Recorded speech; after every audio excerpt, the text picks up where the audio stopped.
महाराष्ट्रातील संत परंपरेबरोबरच आपल्या कर्नाटक नजीक असणाऱ्या कर्नाटकमध्ये असणाऱ्या बेळगाव जिल्ह्यामधील अनेगोळ या ठिकाणी सेवा कार्य चालवणाऱ्या भक्तांचा उद्धार करण्यासाठी बाळगोपाळांना सेवा मार्गात आणण्यासाठी बालोपासण्यासारखी स्तोत्र घेणाऱ्या परमपूज्य रखमाबाई मलापूर अर्थात कलावती देवी यांचे योगदान हे संत परंपरेत फार मोठं आहे.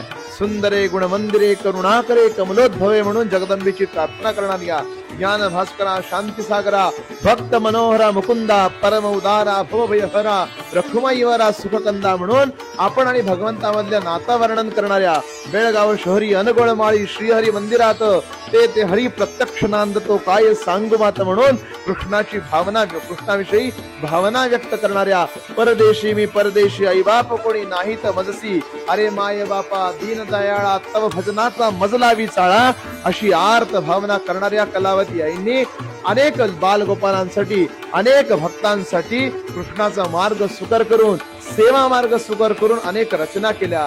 या रचनांवर आज महाराष्ट्राबरोबरच कर्नाटक बरोबरच अनेक देशभरात परमपूज्य कलावती देवींचे परमपूज्य कलावती यांचे असंख्य भक्त आहेत. आईने देवाला प्रार्थना केली दयावंत कृपावंत सद्गुरु राया अनन्य भावे शरण आलो मी पाया भवभ्रमात्नी काळी त्वरे आदिनासी नमस्कार करीतो तुझ्या पादुकांसी म्हणून आर्त भावजनी व्यक्त केला. नमन करीतो अनंता सुमन वाहतो श्रीकांता म्हणून कृष्णाची प्रार्थना करणारे आईंचं संत परंपरेतील योगदान फार मोठं आहे. आवर्जून जर कधी शक्य झालं तर परमार्थ मार्गप्रदीप बरोबरच आईने लिहिलेली अनेक पुस्तकं एम विशालाक्षी यांनी लिहिलेलं परमपूज्य कलावती आई यांचं चरित्र आवर्जून वाचा.